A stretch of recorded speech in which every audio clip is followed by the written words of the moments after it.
Diba? Mother's Day. Oo. So sa tingin mo, para sa'yo, ano yung pinakamagandang na irigalo mo na sa mama mo? Pagmamahal po. Bakit sa tingin mo yun yung pinakamagandang regalo na ibigay mo sa mama mo? Para po mahalin din po tayo. Okay, so mother's love, in return, child's love.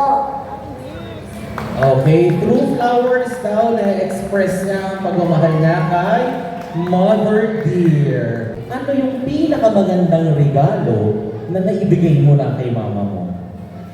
Flowers at love letter po. Bakit sa tingin mo para sa'yo ay yun yung pinakamaganda?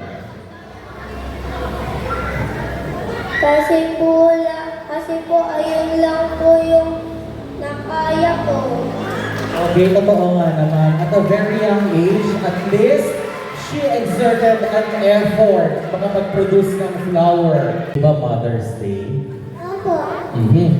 Sa tingin mo, ano yung pinakamagandang regalo yung naibigay mo lang kay mama mo? Yung pagmamahal po.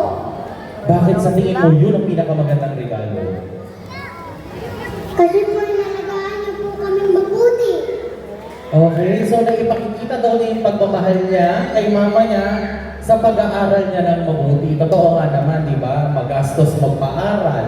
Ano sa tingin mo yung pinakamagandang regalo na naibigay mo kay mama mo? Thank you for that wonderful question. Ang aking magandang regalo sa aking mama ay marespeto at matulungin at may takot sa Diyos. And I thank you! Thank you so much!